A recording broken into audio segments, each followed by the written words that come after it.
इसलिए मुझे नहीं ऐसा लगता कि कोई डरने वाली बात या कोई आप ये सोचे कि कोई मंदी आ जाएगी या कुछ नहीं।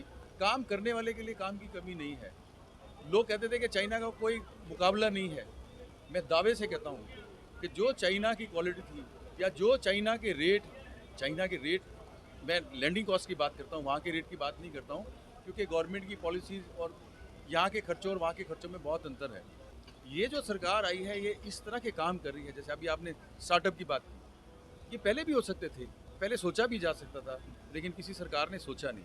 नमस्कार, मैं हूं नरेश वत्स। ब्रॉडकास्ट मंत्रा में आपका स्वागत है। मैं इस समय प्रगति मैदान में हूं, जहां पर ऑटो एक्सपो चल रहा है और हमारे साथ हैं एक जाने मानी शख्सियत नरेंद्र मैदान। हालांकि वो व्यापारियों के हितों के लिए तो बात करते ही हैं, आपने कैट में देखा, लेकिन एक ऐसे कारोबार को जो कि 52 साल से लगातार उनके पूर्वज चलाते थे और आज वो इस कारोबार को आगे बढ़ा रहे हैं।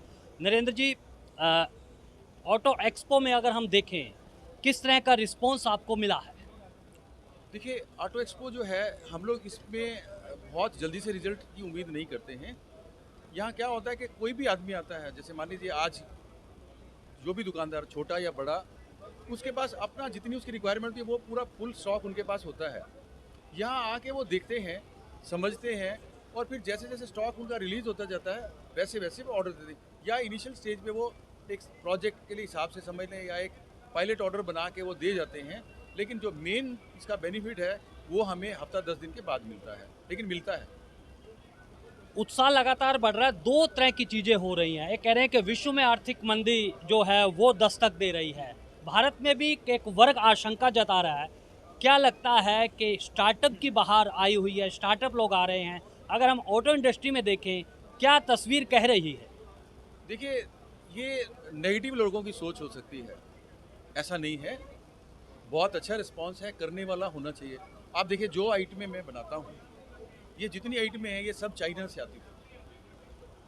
लोग कहते थे कि चाइना का कोई मुकाबला नहीं है। मैं दावे से कहता हूँ कि जो चाइना की क्वालिटी थी या जो चाइना के रेट, मैं लैंडिंग कॉस्ट की बात करता हूँ, वहाँ के रेट की बात नहीं करता हूँ, क्योंकि गवर्नमेंट की पॉलिसीज़ और यहाँ के खर्चों और वहाँ के खर्चों में बहुत अंतर है। तो मैं यहाँ जो चाइना से माल लेके जिनकी लैंडिंग कॉस्ट जो है और मेरी लैंडिंग कॉस्ट एक ही है, और मैं उनसे बेटर माल देता हूँ, बेटर फिनिशिंग देता हूँ, और मैं, आप ये मान के चले, पूरी गारंटी देता हूँ। तो इसलिए मुझे नहीं ऐसा लगता कि कोई डरने वाली बात या कोई आप ये सोचे कि कोई मंदी आ जाएगी या कुछ नहीं। काम करने वाले के लिए काम की कमी नहीं है। अब जिनकी सोच ही नेगेटिव, मैं उनके लिए कुछ नहीं कह सकता। अच्छा, अगर हम चीन की बात करते हैं तो ऑटो कंपोनेंट में उनका बहुत बड़ा एक शेयर है। भारत कहाँ तक पहुँचा है? क्योंकि आप भी 52 साल से इस कारोबार को आगे बढ़ा रहे हैं, एक नई इबारत लिख रहे हैं। देखिए, मैं इसमें दोष किसी को नहीं देता। जहाँ तक आप ऐसा भी मान के चल सकते हैं कि मैं किसी सरकार को दोष नहीं देता। ये जो सरकार आई है ये इस तरह के काम कर रही है, जैसे अभी आपने स्टार्टअप की बात की, ये पहले भी हो सकते थे, पहले सोचा भी जा सकता था, लेकिन किसी सरकार ने सोचा नहीं। आज जो स्टार्टअप की बात आप कर रहे हैं या इस सरकार की बात कर रहे थे, बहुत सारे प्रोत्साहन वो दे रहे हैं। छोटे छोटे मैन्युफैक्चरिंग यूनिट्स को इतने ईजीली वो लोन दे रहे हैं तो इससे क्या होता है कि उसको सामने वाले को एक हौसला आ जाता है। आज आप सोचिए, पहले क्या होता था, हम एक ये मान के ही चलते थे हमारे यहाँ कुछ नहीं हो सकता, या जैसे कहते हैं ना, एक बच्चा है कि तू कुछ नहीं कर सकता है, तू बिल्कुल निखत है। तो हमारे यहाँ जो मैन्युफैक्चरिंग सेक्टर था, उसको हर सरकार, जो स्मॉल स्केल की बात करता हूँ मैं, बिग हाउसेस की बात नहीं कर रहा हूँ, जो जितने भी माइक्रो यूनिट्स थे या स्मॉल स्केल इंडस्ट्रीज के यूनिट थे, उनके बारे में ये सोचा जाता था, वो ऐसा मानते थे ये कुछ नहीं कर सकते।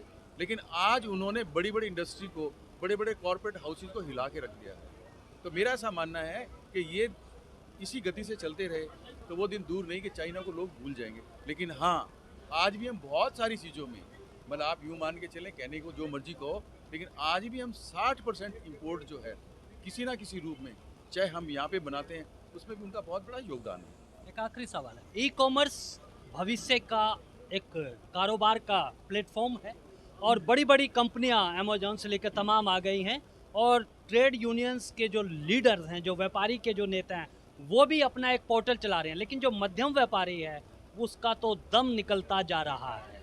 ई कॉमर्स का कैसे, जो छोटा व्यापारी है वो कैसे बढ़ेगा? क्योंकि ई कॉमर्स ने उसकी तो कमर तोड़ दी। देखिए, ये दोनों सब्जेक्ट ना अलग अलग हैं। कभी कभी क्या होता है कि जो 5 स्टार में खाने वाले लोग होते हैं ना, उनको आप किसी भी फास्ट फूड सेंटर पे लेके जाओगे तो उनको अच्छा लगता है। मेरा ये मानना है कि हम जिस कंट्री में रहते हैं, जिन लोगों के बीच में रहते हैं, या जितना हम लोग आज देखिए यहाँ कितने लोग, आप सुबह से शाम तक हमारे साथ रहिए कि सब माल लेने या खरीदने के लिए नहीं आते हैं। उनको घर बैठे हम लोग, वो हमारे ऑलरेडी 40-40 साल से कस्टमर हैं। हम माल भेज देते हैं, उनका ऑर्डर आता है, हम माल भेज देते हैं, हमारे पैसे घर में आ जाते हैं। लेकिन कभी उनको इसलिए नहीं, वो इसलिए आते हैं कि इस बहाने हम सबको मिल लेंगे। आज अगर कोई भी आदमी आता है यहाँ पे, सब, मैं ये नहीं कहता कि माल खरीदने वाले नहीं आते, मैं ये नहीं कहता कि वो नए स्टार्टअप को देखने नहीं आते, सब किस्म के लोग आते हैं। लेकिन कितने लोग ऐसे आते हैं जो सिर्फ मिलने के लिए आते हैं। वो मिलने के लिए क्यों आते हैं कि वो हम लोग जिस तरह का व्यापार करते आए हैं या जिस सिस्टम से करते आए हैं, उसमें ये भी एक बहुत ज़रूरी था और वो हम करते हैं।